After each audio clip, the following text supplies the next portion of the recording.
क्या Snapdragon 888 A14 bionic chipset और Kirin 9000 को बीट कर सकता है? ये बात मेरे जहन में तब से चल रही जब से हमने A14 बायोनिक और स्नैपड्रैगन 888 का कंपैरिजन किया था। लेकिन ये कंपैरिजन होने वाला है 3 चिपसेट का, जिसमें हमने Kirin 9000 को शामिल किया है।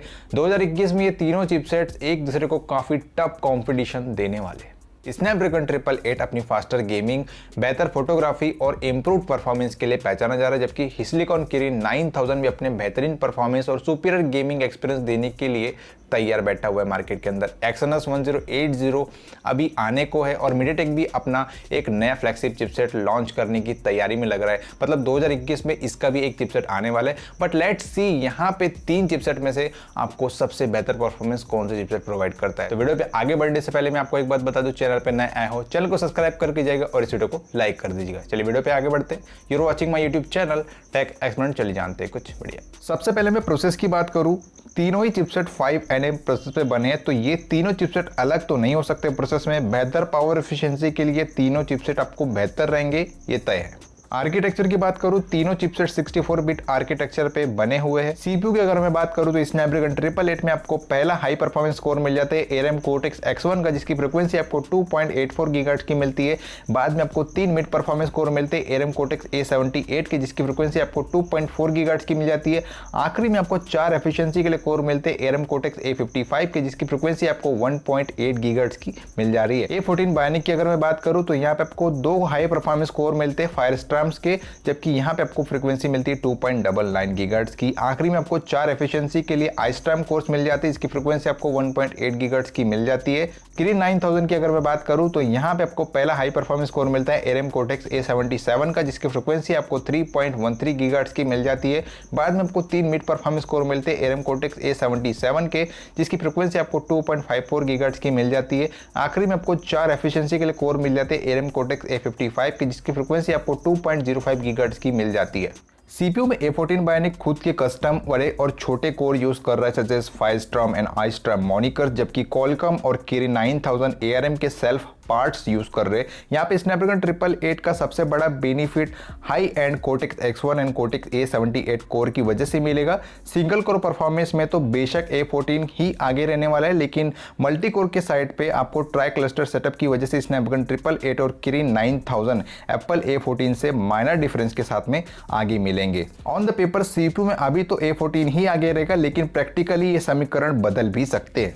जीपीयू की अगर मैं बात करूं, यहाँ पे स्नैपड्रैगन 888 के अंदर Adreno 660 मिल जाता है। A14 बायोनिक के अंदर एप्पल का 4 कोर वाला जीपीयू मिल जाता है। Kirin 9000 की अगर मैं बात करूं तो यहाँ पे आपको ARM Mali G78 MP24 वाला जीपीयू मिल जाता है। ग्राफिक और गेमिंग परफॉर्मेंस में ये तीनों चिप एक दूसरे के काफी करीब है। एप्पल के खुद के 4 कोर वाले जीपीयू को A13 बायोनिक चिपसेट के कंपेयर में 8% बेहतर बूस्ट मिला हुआ है। दूसरी तरफ पे Qualcomm जिसे 35% बेहतर बूस्ट मिला हुआ है जीपीयू में। Huawei के पास में भी एक बहुत बड़ा जीपीयू गेन है, 24 कोर के साथ में 52% बेहतर मिलेगा ये आपको स्नैपड्रैगन 865 प्लस के कंपैरिजन में।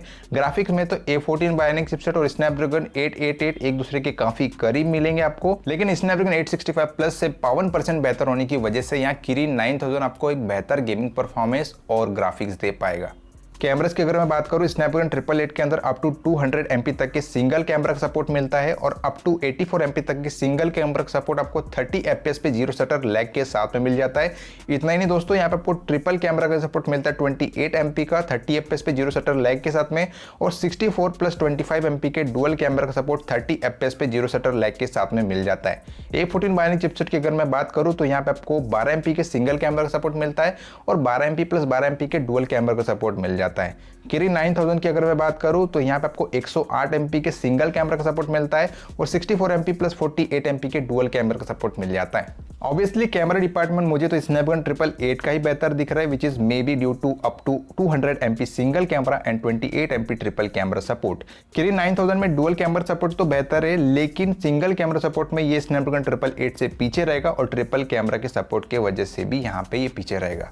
रैम की अगर मैं बात करूँ, स्नैपड्रैगन 888 के अंदर LPDDR5 का सपोर्ट मिलता है, 3200 मेगाहर्ट्ज की फ्रीक्वेंसी मिल जाती है, क्वाड चैनल मिलता है, LPDDR4X का भी सपोर्ट मिलता है जहां पे आपको 2133 मेगाहर्ट्ज की फ्रीक्वेंसी मिल जाती है, 16 GB की मेमोरी डेंसिटी मिलती है और UFS 3.1 का नेटिव स्टोरेज मिल जाता है।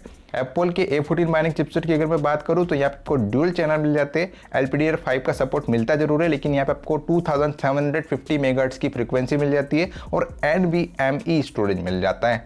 किरिन 9000 की अगर मैं बात करूं तो यहाँ पे आपको LPDDR5 का सपोर्ट मिलता है, लेकिन यहाँ पे भी आपको 2750 मेगाहर्ट्ज की फ्रीक्वेंसी मिलती है। LPDDR4X का भी सपोर्ट मिलता है, जहाँ पे आपको 2133 मेगाहर्ट्ज की फ्रीक्वेंसी मिलती है।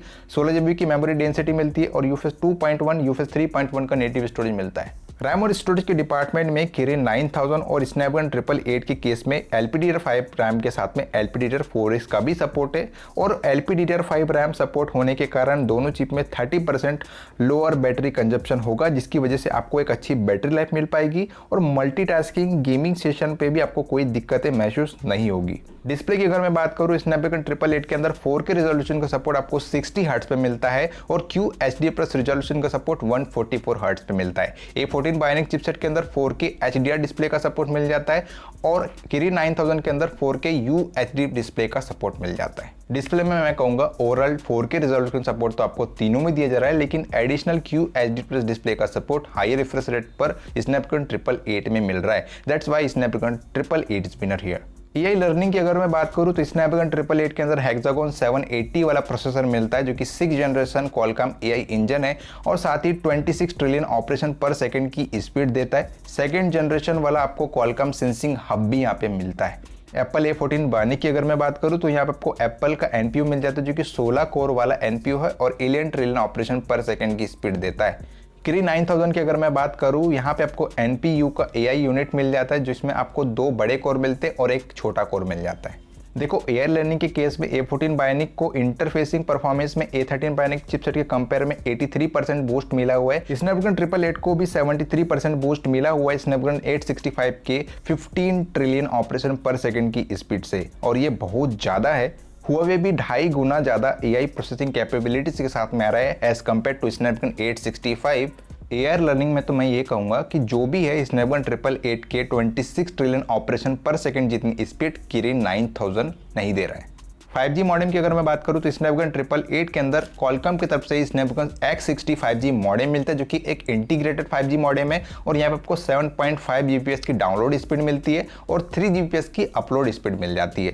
किरिन 9000 की अगर मैं बात करूं तो यहाँ पर आपको बलंग 5000 5G मॉडेम मिलता है, जो कि एक इंटीग्रेटेड 5G मॉडेम है और 7.5 Gbps की डाउनलोड स्पीड मिलती है और 3.5 Gbps की अपलोड स्पीड मिल जाती है। A14 बायोनिक की अगर मैं बात करूं तो यहाँ पे आपको क्वालकॉम की तरफ से स्नैपड्रैगन X55 5G मॉडेम मिलता है, जो कि एक एक्सटर्नल 5G मॉडेम है और यहाँ पे आपको 7.5 Gbps की डाउनलोड स्पीड मिलती है और 3 Gbps की अपलोड स्पीड मिल जाती है। देखो, कनेक्टिविटी के केस में यहाँ हमें 2 इंटीग्रेटेड 5G मॉडेम मिले हैं, like Snapdragon 888 and Kirin 9000। A14 Bionic में Snapdragon X55 external 5G modem है, लेकिन अपलोड स्पीड बेहतर किरिन 9000 में मिलेगी। गीकबेंच स्कोर की बात करूं, स्नैपड्रैगन 888 ने सिंगल कोर पे स्कोर किया है 1135, जबकि मल्टी कोर पे इसने स्कोर किया है 3681।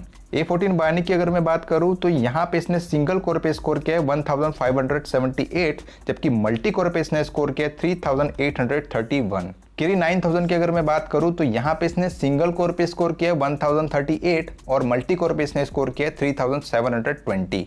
एंटूडू बेंचमार्क की अगर मैं बात करूं दोस्तों, स्नैपड्रैगन 888 का स्कोर रहा था 8,47,868, जबकि A14 बायोनिक ने आईफोन के 12 प्रो के साथ में स्कोर किया था 5,72,133, जबकि आईफोन 12 के साथ में इसने स्कोर किया था 5,64,899। किरिन 9000 ने NOH NX9 करके एक डिवाइस है इनका, उसमें स्कोर किया था 6,93,605।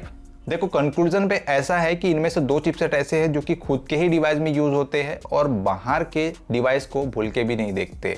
तो यहाँ पे कंपनी इन चिपसेट में उतना ही एफर्ट देती है जितना कि इन डिवाइस को ज़रूरी होता है, इनके डिवाइस को ज़रूरी होता है, जबकि क्वालकॉम का ऐसा नहीं है। ये मल्टीपल ब्रांड्स के स्मार्टफोन में यूज़ होते हैं, इसलिए क्वालकॉम ने अपने स्नैपड्रैगन 888 के अंदर वो सारी चीज़ें आपको दे दी है जो कि एक बेस्ट चिपसेट के अंदर होना ज़रूरी है, जैसे कि Cortex X1 और Cortex A78 course, elite gaming और इसके अलावा 144 FPS गेमिंग और एक इंटीग्रेटेड 5G मॉडेम। एंटूडू बेंचमार्क पे क्वालकॉम की चिपसेट ने अच्छा खासा काम किया है, लेकिन मैं कहूँगा CPU में A14 बायोनिक चिपसेट बेहतर रहेगा। रैम, AI लर्निंग और डिस्प्ले, इन डिपार्टमेंट्स में आपको स्नैपड्रैगन 888 का एडवांटेज मिलेगा और जो GPU वाला डिपार्टमेंट है वहाँ पे किरिन 9000 बेहतर रहेगा। लेकिन अगर आप ओवरऑल देखते हो तो यहाँ पे मैं कहूँगा स्नैपड्रैगन 888 ही बेहतर रहने वाला है, क्योंकि यहाँ पे बहुत सारे ऐसे डिपार्टमेंट है जहाँ पे आपको स्नैपड्रैगन 888 ही बेहतर मिल रहा है। तो फर्स्ट पोजीशन पर रहेगा Snapdragon 888 due to its AI learning, display and RAM management. Second number पे रहने वाला है A14 bionic chipset due to CPU and third number पे रहने वाला है Kirin 9000 due to its GPU। तो आप अपना ओपिनियन बताइएगा कमेंट बॉक्स में कमेंट करके कि आपको क्या लगता है, Apple A14 bionic chipset, Kirin 9000 या फिर स्नैपड्रैगन 888। वीडियो अगर थोड़ी सी भी पसंद आई होगी तो इस वीडियो को लाइक कर देना। चैनल पे नए आए हो चैनल को सब्सक्राइब करके जाएगा, क्योंकि इस तरीके की डेली टेक वीडियोस आपको इस चैनल के अंदर मिलने वाली डेली बेसिस पे। फिलहाल मिलेंगे अपने अगले टेक वीडियो में, तब तक के लिए बाय।